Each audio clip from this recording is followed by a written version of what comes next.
नमस्कार दोस्तों, स्वागत है आपका एक और नए लर्निंग वीडियो के अंदर। दोस्तों आज हम बात करने वाले हैं स्टॉक मार्केट के अंदर आप एंट्री लेते हैं तो आपको पहले किस सेगमेंट में आपको काम करना चाहिए, है ना। हम आज सेगमेंट के बारे में डिस्कशन करेंगे। काफ़ी सारे मेरे पास में मैसेज आते हैं कि sir intraday trading, intraday options में हमारा इतना लॉस हो गया, हमारा वो हो गया, है ना। लॉसेस भी काफ़ी ज़्यादा हो रहे हैं, हम मार्केट को प्रिडिक्शन नहीं कर पा रहे हैं कि मार्केट कौन सी डायरेक्शन में जा रही है। तो मैं आज ये वीडियो आज उन लोगों के लिए खास होने वाली है जो अभी मार्केट के अंदर नए हैं और जो मार्केट के अंदर लॉसेस कर रहे हैं, है ना। जिनको मार्केट के अंदर एक्सपीरियंस 6 मंथ्स एंड 1 ईयर से कम है, उन लोगों के लिए भी ये वीडियो खास होने वाली है कि आप पहले अपना जो कॉन्फिडेंस है वो कहाँ पे बिल्डअप कर सकते हो, कहाँ से आपको शुरुआत करनी चाहिए, है ना। तो गाइस देखो, पहले तो मैं आपको एक चीज़ बता देता हूँ, आपको मार्केट की एंट्री आपको तभी लेनी चाहिए। फर्स्ट आपको मार्केट की एंट्री तभी लेनी चाहिए जब आपको फंडामेंटल्स का ज्ञान हो, ठीक है। दूसरी चीज़, आपको टेक्निकल का ज्ञान हो, ठीक है।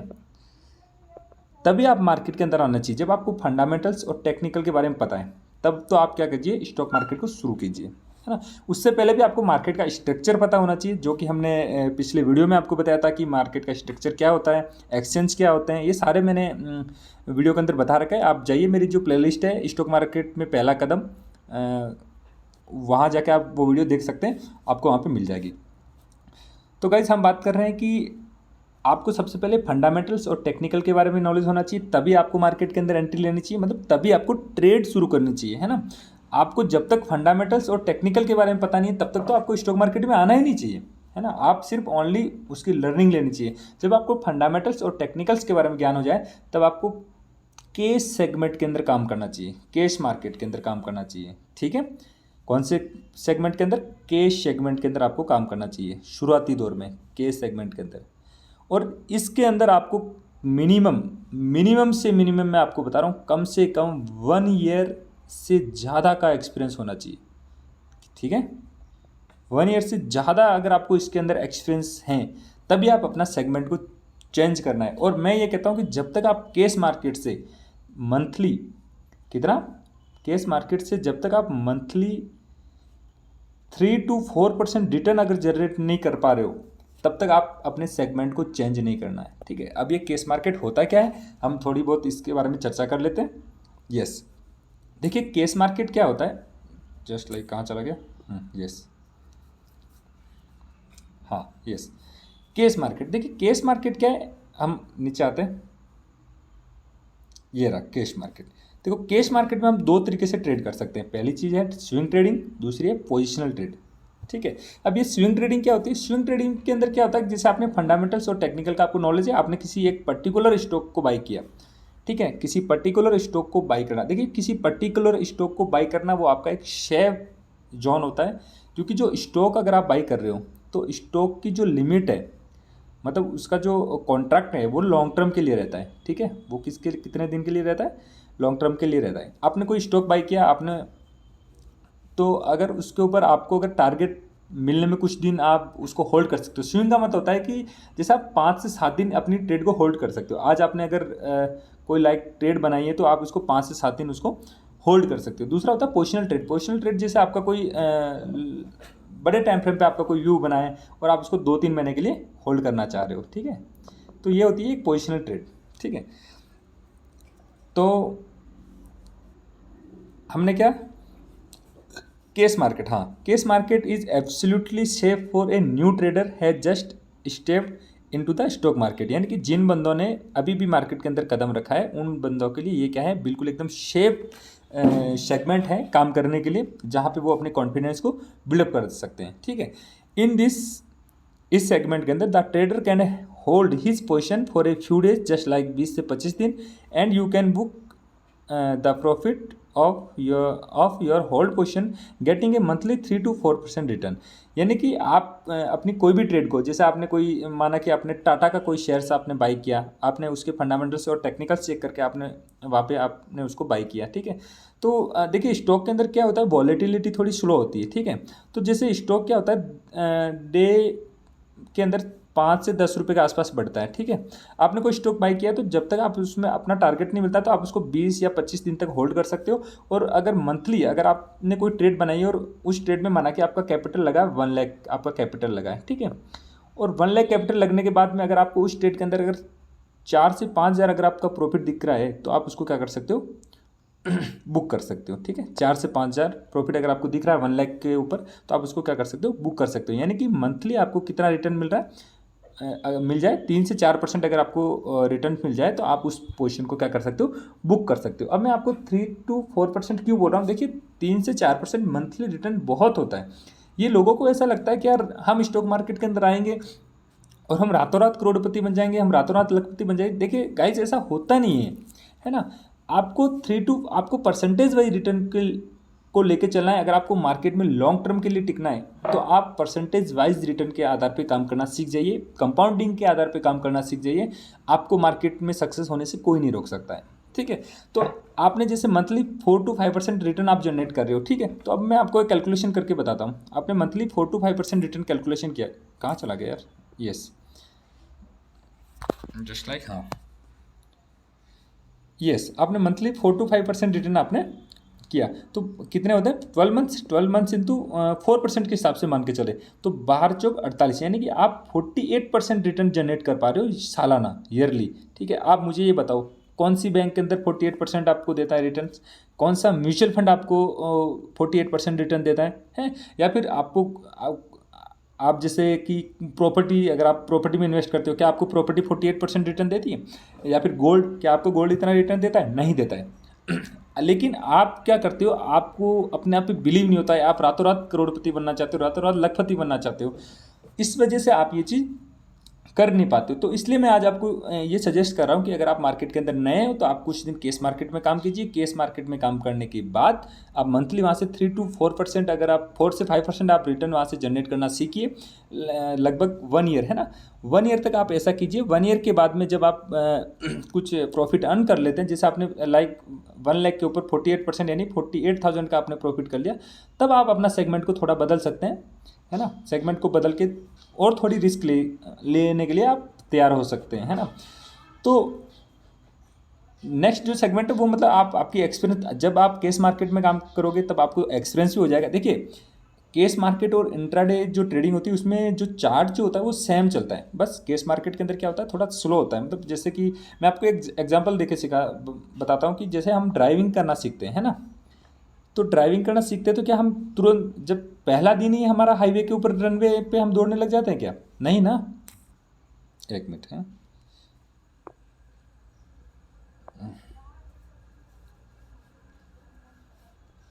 यस, हम ड्राइविंग करना सीख रहे हैं, ठीक है।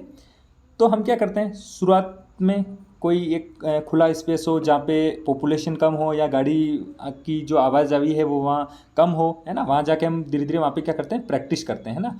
क्या करते हैं, हम प्रैक्टिस करते हैं। सेम उसी तरीके से आपको स्टॉक मार्केट के अंदर एंट्री लेनी है तो आपको केस मार्केट के अंदर आपको प्रैक्टिस करनी होगी। उसके बाद आप अपना सेगमेंट चेंज कर सकते हैं। सेगमेंट चेंज मतलब आप अपना ट्रैक चेंज कर सकते हो। लाइक दैट ड्राइविंग के अंदर आप जब किसी खुले एरिया के अंदर आपको गाड़ी मोड़ना आ गया, ब्रेक लगाना आ गया, क्लच दबाना आ गया, तब आप जाके एक नॉर्मल जो रोड होता है हमारा, जो पब्लिक रोड होता है, वहाँ पे आके आप अपना एक्सपीरियंस बढ़ा सकते हो। फिर जब आपको और एक्सपीरियंस हो जाए तो आप हाईवे के ऊपर आप अपनी गाड़ी को चला सकते हैं, है ना। फिर और अगर आपको एक्सपीरियंस हो जाए तो फिर आप एक्सप्रेस वे पे अपनी गाड़ी दौड़ा सकते हैं। फिर आप सिटी के अंदर आप चला सकते हो। मतलब वो आपको धीरे धीरे एक्सपीरियंस से आता है। सेम उसी तरीके से आपका जो पहला जो स्टेप है वो आपका कैश मार्केट होना चाहिए, क्योंकि इसके अंदर वॉलेटिलिटी कम होती है। आपका जो पैसा जो लॉस, आप मानता हूँ कि आपको कैश मार्केट के अंदर आप इतना प्रॉफिट नहीं कर पाओगे, लेकिन ये भी गारंटी के साथ मैं आपको लिख के देता हूँ कि आप वहाँ पे लॉस भी नहीं करोगे। कैश मार्केट के अंदर आप लॉस भी नहीं करोगे, ठीक है। आपको उतना लॉस नहीं होगा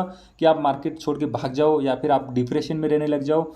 इतना बड़ा भी आपको लॉस नहीं होगा केस मार्केट के अंदर, ठीक है। तो आपको समझ में आ गया होगा केस मार्केट में काम क्यों करना चाहिए, ठीक है। अब आता है आगे, बात आती है अब इसकी जो, हाँ यस, हम और नीचे क्या, हाँ note, use fundamentals and technical. आपको इसमें फंडामेंटल्स और टेक्निकल के बारे में पूरा ज्ञान होना चाहिए। विनिंग रेट इसकी 80% है। मैंने आपको पहले बताया कि इसकी जो विनिंग रेट है, विनिंग रेट मतलब आपकी जो प्रॉफिट की प्रोबेबिलिटी है, आपने कोई स्टॉक बाई किया फंडामेंटल्स और टेक्निकल चेक करके, तो आप 80% आप वहाँ पे आप प्रॉफिट लेके ही निकलोगे। मतलब 20% ऐसा होगा कि आपका एसएल हिट हो जाएगा, है ना। तो आप इसकी जो विनिंग रेट है वो 80% है। और कैपिटल रिक्वायरमेंट आपके पास देखो 5K, अगर 5,000 भी है तो आप एक शुरुआत कर सकते हो, 5,000 से भी आप शुरुआत कर सकते हो, है ना। और ज़्यादा से ज़्यादा आपके पास जितने भी पैसे हो, अगर 5,000 है, लाख है, 50,000 है, 2 लाख है, 3 लाख है, बट आप शुरुआत यहाँ पे 5,000 से भी कर सकते हैं। ठीक है, आगे बढ़ते हैं। आगे कौन सा सेगमेंट आता है? Options buying. देखिए सबसे खतरनाक सेगमेंट यही है, ऑप्शंस बाइंग। ठीक है, आजकल किसी को पता हो चाहे ना हो, वो ऑप्शंस बाइंग जरूर करता है। उसको कुछ नहीं पता है, उसको ये पता है कि यार अपस्टॉक में अकाउंट खुलता है, एंजल में अकाउंट खुलता है, और वहाँ पे जाके बैंक निफ्टी होती है, और बैंक निफ्टी का ऑप्शंस हमें बाई करना होता है, और वो आके धड़ाम से ऑप्शंस बाइंग करता है। उसको कुछ भी नहीं पता होता है ऑप्शंस बाइंग का, और वो आके ऑप्शंस बाइंग करने लग जाते हैं। देखिए ऑप्शंस बाइंग के अंदर 3 कैटेगरी होती है। इंट्राडे ऑप्शंस बाइंग होता है, जो हम डेली आप अपनी जो ट्रेड है उसको एग्जीक्यूट कर सकते हैं 3-15 से पहले। वीकली ऑप्शंस बाइंग भी होती है, और मंथली ऑप्शंस बाइंग भी होती है। ठीक है, जैसा ट्रेडर को उचित लगता है वो उसके अंदर ट्रेड करता है, बट ये न्यू ट्रेडर के लिए बिल्कुल भी नहीं है। हमने नीचे लिखा है कि options buying is very high risk, है ना, trading. If you are new in the market then start it only after getting complete information about it, otherwise you may get into trouble. मतलब कि आपको दिक्कत हो सकती है, आपको फाइनेंशियल दिक्कत हो सकती है। क्यों हो सकती है? माना कि आप 1 लाख रुपये लेके आए, है ना, अब 1 लाख रुपीज़ लेके आए, आपको पता नहीं है एक्सपायरी क्या होती है ना, और आपने एक्सपायरी वाले दिन आपने अच्छे पूरे 1 लाख रुपये यहाँ पे लगा दिए। आपको पता ही नहीं, आपने आउट ऑफ मनी कॉन्ट्रैक्ट को आपने क्या कर दिया, बाई कर दिया, है ना। आपके ये 1 लाख रुपये क्या हो जाएंगे? जीरो हो जाएंगे, आपको पता ही नहीं चलेगा, और आपकी आंखों के सामने जीरो हो जाएंगे, और आप बोलोगे यार मेरा पैसे जीरो क्यों हो गए? भाई आपको नॉलेज नहीं है, आप आए हो मार्केट के अंदर और आपके वो 1 लाख रुपये क्या हो गए? जीरो हो गए। अगर आप ऑप्शंस बाइंग अगर करते हो तो फर्स्ट स्टेप आपका केस मार्केट के अंदर कम से कम 1 ईयर आपका एक्सपीरियंस होना चाहिए। ठीक है, 1 ईयर के बाद में आप ऑप्शंस बाइंग के अंदर आ सकते हो। एंड उससे पहले आपको ऑप्शंस बाइंग के बारे में जो इसके जो पैरामीटर्स हैं, पैरामीटर्स जैसे कि हमने नीचे लिखा है use technical and options Greek. आपको ऑप्शंस बाइंग तब तक शुरू नहीं करनी चाहिए जब तक आपको टेक्निकल्स के बारे में आप पूरा ज्ञान ना हो, आप टेक्निकल में एक्सपर्ट ना हो, या फिर आपको ऑप्शंस ग्रीक। देखिए ऑप्शंस ग्रीक बहुत मैटर रखता है ऑप्शंस बाइंग के अंदर। आपको ग्रीक पक्का पता होना चाहिए, है ना। ये ग्रीक जब आप पढ़ोगे तभी आपको OTM, है ना, ITM स्ट्राइक प्राइस क्या होती है, और ATM स्ट्राइक क्या होती है, ये सारी चीज़ों का नॉलेज आप जब ग्रीक्स वगैरह पढ़ोगे तब आपको पता चलेगा। थीटा क्या होता है, डेल्टा क्या होता है, गामा क्या होता है, वेगा क्या होता है, आपको कुछ अता पता ही नहीं है। आप आके ऑप्शंस बाइंग करने लग जाते हो और 10,000 के 1 लाख रुपये बनाने पे तुले रहते हो। ठीक है, अब देखिए गाइस, जो ऑप्शंस बाइंग की है जो विनिंग रेट है वो 40% है। अब देखिए मैं 40% क्यों बोल रहा हूँ, इसका मैं आपको एक डिटेल वीडियो में समझाऊंगा। कोई एक अगला कोई वीडियो हम बनाएंगे जिसके अंदर आपको बताएंगे कि ऑप्शंस बाइंग की विनिंग रेट वो 40% क्यों है। देखिए इसमें क्या होता है, जो ऑप्शंस बायर होता है उसको क्या होता है, कैपिटल कम चाहिए होता है ना। वो 5 लाख के अंदर भी, 5 लाख नहीं, 5,000 के अंदर भी वो ऑप्शंस बाइंग कर सकता है। इवन 1,000 के अंदर भी कर सकता है। वो एज पर स्ट्राइक कितना प्रीमियम चल रहा है उसके ऊपर डिपेंड करता है। तो इसकी जो विनिंग रेट है, देखिए इसका सबसे बड़ा डिसएडवांटेज ये है कि उसका थीटा डिके, है ना।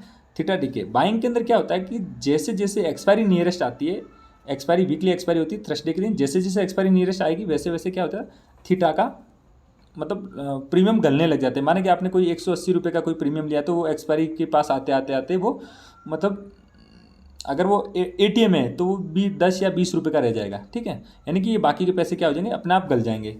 तो ये सबसे बड़ा दुश्मन है। और अगर आपने माना कि कोई ट्रेड बनाई और अगर आपकी वो डायरेक्शन में नहीं जाती है तो भी आप वहाँ पे आप क्या बुक करोगे, लॉस बुक करोगे। ठीक है, ऑप्शंस बाइंग सिर्फ एक ही चीज़ में आपको प्रॉफिट देती है, जैसे आपने कहीं पे एक पर्टिकुलर पॉइंट पे आपने ट्रेड बनाई और वो ट्रेड आपकी डायरेक्शन में चलेगी तभी आपको प्रॉफिट है। अगर वो ट्रेड वहाँ पे जिग करने लगी तो भी आपको लॉस है, अगर वो आपके खिलाफ चलेगी तो भी आपको लॉस है। ठीक है, तो इसलिए मैंने बोला हूँ कि ऑप्शंस बाइंग की जो विनिंग रेट है वो 40% ही विनिंग रेट है। और इस 40% के अंदर ही आपको जो 60% वाले जो दिन होते हैं उनको अवॉइड करना चाहिए, और ऑप्शंस बाइंग के अंदर एक बेटर स्किल होनी चाहिए, तभी आपको ऑप्शंस बाइंग शुरू करनी चाहिए, अदरवाइज आपको ऑप्शंस बाइंग नहीं करनी चाहिए। ठीक है, बट देखिए ऑप्शंस बाइंग के अंदर क्या होता है, लो मार्जिन के अंदर, है ना, लो मार्जिन के अंदर आप बड़े रिटर्न्स निकाल सकते हो, है ना। बड़े रिटर्न्स का मतलब जैसे ऑप्शंस बाइंग के अंदर 10K से 1 लाख भी बनता है। ठीक है, 10K से 1 लाख भी यहाँ पे बनता है। ठीक है, और देखा है, काफ़ी बार देखा है हमने, 10,000 से 1 लाख बन गया एक्सपायरी वाले दिन, 10 का प्रीमियम 100 रुपये हो गया। बट उसके लिए आपको स्किल चाहिए और ये सारी चीज़ों का आपको नॉलेज होना चाहिए। ठीक है। ठीक है, तो ये होगी ऑप्शंस बाइंग, इसको आपको अवॉइड करना चाहिए। नेक्स्ट आती है ऑप्शन सेलिंग।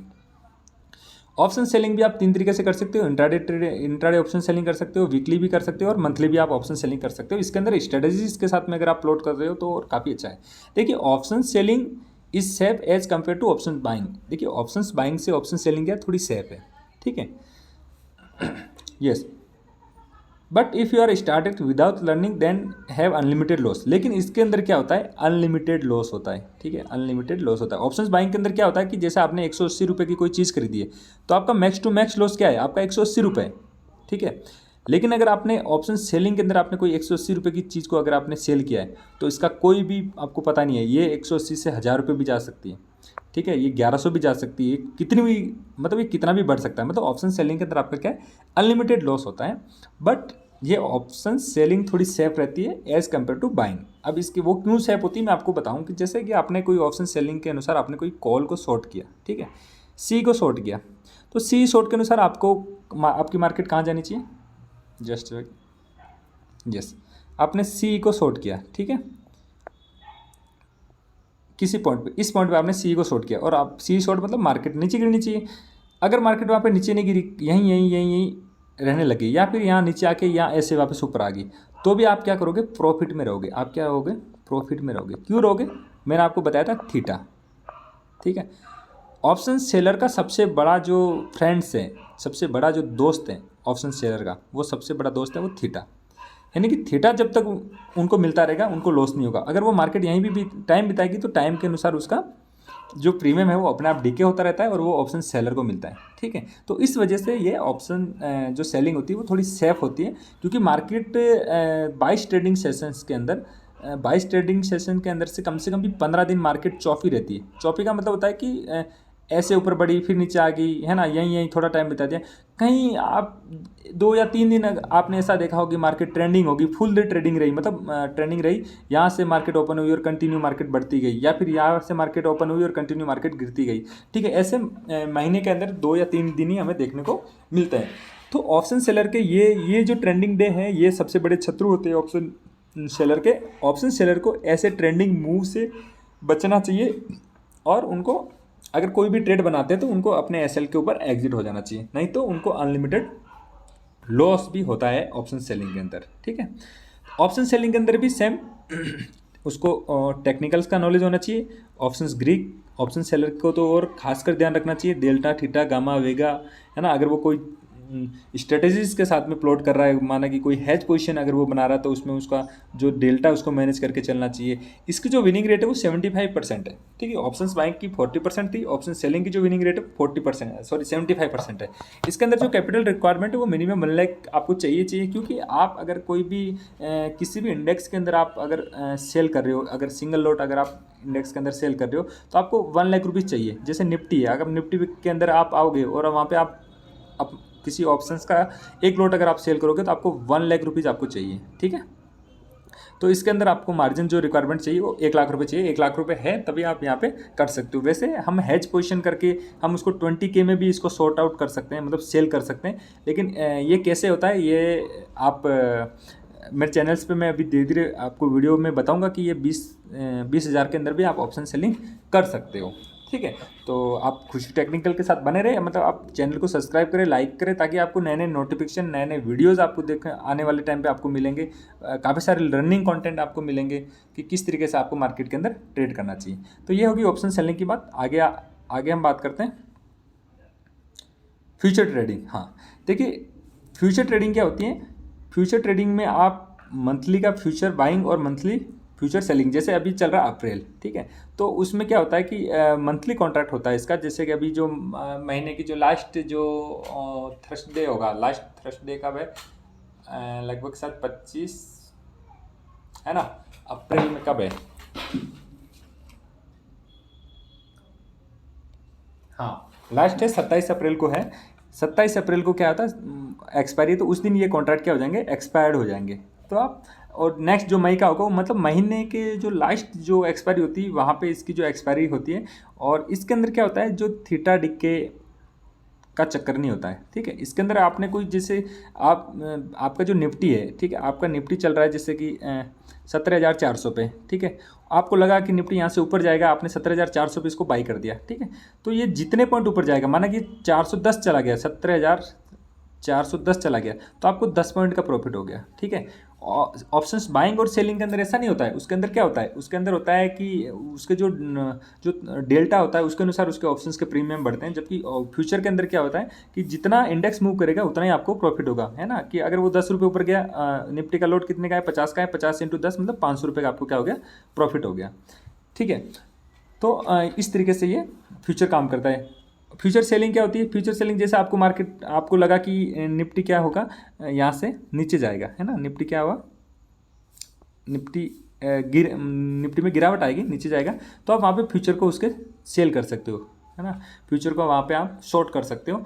तो जैसे आपने 17,400 के ऊपर आपने निफ्टी को सेल किया, और अगर निफ्टी गिर करके 17,380 पे आ गया, तो आपको 20 पॉइंट का प्रॉफिट हो गया। 20 पॉइंट का आपको क्या हो गया, प्रॉफिट हो गया, है ना।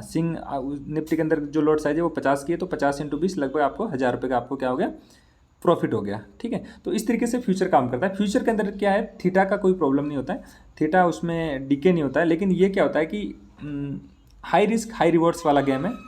Future trading is a high risk high reward trading, this is different from option selling and buying. If you are new in the market then should avoid it. अगर आप नए हो मार्केट के अंदर तो भी आपको फ्यूचर सेलिंग क्या करनी चाहिए, अवॉइड करनी चाहिए। नॉट यूज टेक्निकल पैरामीटर, आपको ऑल टेक्निकल पैरामीटर यूज़ करके आपको फ्यूचर ट्रेडिंग शुरू करनी चाहिए। विनिंग रेट इसकी 50-50 है। 50-50 क्यों बोल रहा हूँ कि जैसे माना कि आपने किसी पर्टिकुलर पॉइंट पे आपने बाइंग एंट्री ले ली, ठीक है, मार्केट अप साइड में चला गया, तब तो आपको प्रॉफिट है, लेकिन अगर नीचे की साइड में आ गया तो आपको क्या है, लॉस है वहाँ पे, ठीक है। वहाँ पे क्या है, लॉस है। तो मतलब कि आप अगर 10 में से अगर आप 5 बार भी अगर विनिंग रहे, तो मतलब वही 10 में से 5 मतलब 5 बार आपने लूज़ किया और 5 बार आपने क्या हुआ, प्रॉफिट किया। तो इसकी जो विनिंग रेट है वो लगभग 50% रहती है। लेकिन अगर ये आपकी डायरेक्शन में जाती है तो अच्छा खासा आपको प्रॉफिट होता है। इसमें थीटा का डीके नहीं मिलता है, और डीके नहीं होता है, और आपको प्रीमियम पूरा मतलब इसमें मिलता है। मतलब कैपिटल रिक्वायरमेंट इसमें भी 1 लाख रुपीज़ आपको आपके पास होने चाहिए। 1 लाख रुपीज़ के अंदर ही फ्यूचर बाई और फ्यूचर सेल होता है, ठीक है। 1 लाख से कम मार्जिन के अंदर ये फ्यूचर बाई और सेल नहीं होता है। तो आई होप आपको समझ में आया होगा कि आपको क्या चूज़ करना चाहिए। आप अभी मार्केट के अंदर नए हो तो आपको कौन से सेगमेंट में काम करना चाहिए। मैं आपको रिकमेंड करूंगा कि आप कुछ दिन कैश मार्केट के अंदर काम करें, उसके बाद ही आप ऑप्शंस बाइंग के अंदर आए, है ना। ऑप्शंस बाइंग के अंदर आए, उसके बाद ही आप ऑप्शंस सेलिंग के अंदर आए, है ना। उसके बाद आप फ्यूचर ट्रेड के अंदर आए। ये काफ़ी सारी सेगमेंट है, ठीक है। लेकिन आपको धीरे धीरे आना है। आपको ट्रैक, पहले आपको खुले रोड के अंदर, खुले मैदान के अंदर आपको गाड़ी चलानी है, फिर आपको नॉर्मल हाईवे पे आना है, फिर आपको थोड़े मेगा हाईवे पे आना है, फिर आपको एक्सप्रेस वे पे जाना। इस तरीके से आपको अपने जो ट्रेडिंग करियर को धीरे धीरे आपको इम्प्रूव आपको करना चाहिए। उसमें आपको कॉन्फिडेंस के आधार पे आप अपने सेगमेंट को चेंज कर सकते हैं। तो आई होप आपको वीडियो पसंद आई होगी गाइज। और एक और मैं आपको रिकमेंडेशन करूंगा, अगर आप कैश मार्केट के अंदर अच्छा खासा, अगर आप 3 से 4% आप प्रॉफिट कर पा रहे हो मंथली, अगर आप 3 से 4% रिटर्न अगर आप निकालने लग गए हैं, तो आप ऑप्शंस बाइंग को अवॉइड कीजिए, ठीक है। ऑप्शंस बाइंग देखिए टाइम के अनुसार आपको ऑप्शंस बाइंग भी आप कर सकते हो, लेकिन ऑप्शन सेलिंग क्या है, मैं उसको एक रेफर करता हूँ कि ऑप्शन सेलिंग एक शेप ट्रेडिंग होती है।